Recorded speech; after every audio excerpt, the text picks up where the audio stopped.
Hey everybody, Sam Kavaris in the Nimnik Chevrolet Video Sports Update. So it's happened very quickly this week, obviously, with Shad Khan making a move 8 o'clock on Monday morning to fire Gene Smith, and actually they called go their separate ways. They didn't want to call it a firing. Smith, a longtime loyal employee that Shad really likes personally. But Khan is not a guy who spent $770 million to go 2-14 or even to go 8-8, and he was looking for some improvement.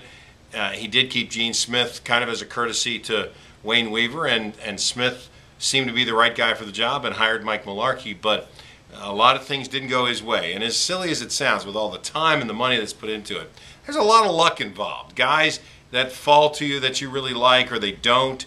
You know, Tom Brady gets drafted in the 6th round.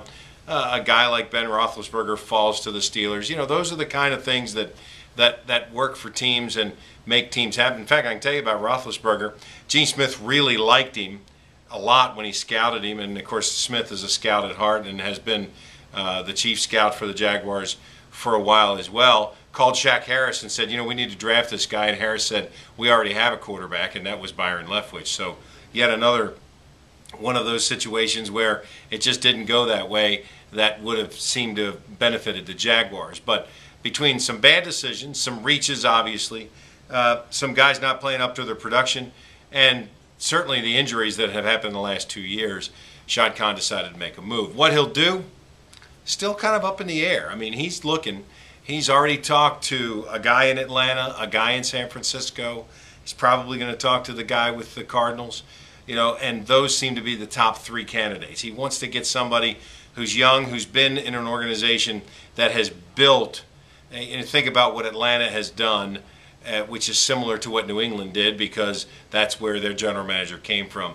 Think about what has happened out in San Francisco, the kind of players that they built. If you compare San Francisco and the Patriots, not that dissimilar, except at the quarterback position. But good, solid, fast, young linebackers, big defensive linemen, ability to run the football when they need to. So, you know, a lot of the building process. Shad Khan told me about mid-year, and I thought it was the most interesting thing he said all year long, was the thing that I've learned about the NFL is it's about personalities.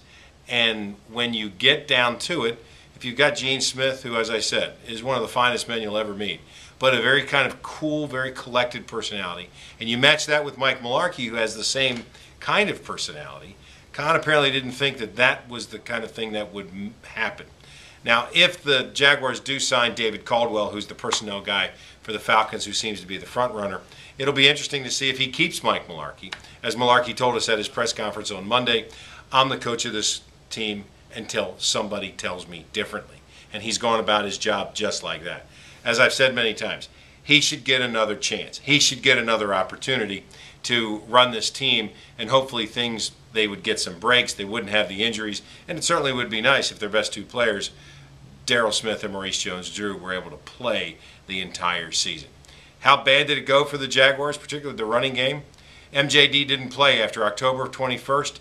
He finished the year as the Jaguars' leading rusher. More to come, obviously, each day as the story develops. And by the way, if Florida gets beat by Louisville in the Sugar Bowl, wow. Charlie Strong and his club really had a good game plan. Offensively, were able to throw the football and make a difference. And Florida, built on that running game and not really built to play from behind, fell behind early and never could come back and lose by 10, 33-23. I'm Sam Kavaris. That's the Nimnik Chevrolet Video Sports Update.